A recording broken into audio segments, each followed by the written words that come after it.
история произошла несколько дней назад. Мы с братом, как обычно, сидели в комнате. Ничего не предвещало беды, но мы услышали, что кто-то позвонил в дверь. Я сначала подумала, что это мама пришла, но когда я посмотрела в глазок, то я никого не увидела.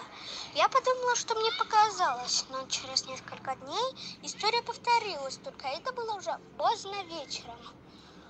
Я сначала не обратила на это внимания, потому что уснула быстро.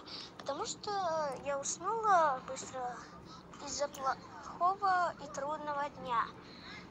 Ночью во сне я увидела, что моя мама стоит на площадке, а я рядом с ней.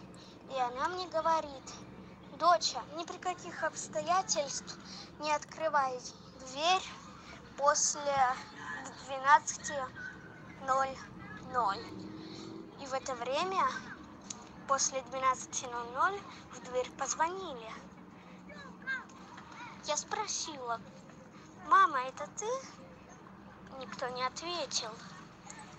Мама, скажи мне что-нибудь, а то я не открою. А голос за дверью, как будто металлический, мне сказал: доченька, солнышко, открой дверь.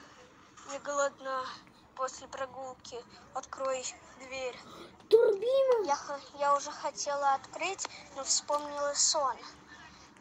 Я переспросила: мама, это точно ты? Существо повторило те же самые слова, но вдруг оно ударило по двери и крикнула ужасным голосом: тварь гадкая, открой живо дверь! Я испугалась и побежала в кровать. Я забилась под одеяло и так и пролежала до самого утра. И когда мама уж пришла под утро, я все-таки рассказала. Мама мне поверила, потому что встречалась с этим существом и в детстве. Она рассказала про все это и сказала: это я наведывалась к тебе ночью во сне. Молодец, что не отворила дверь, а не то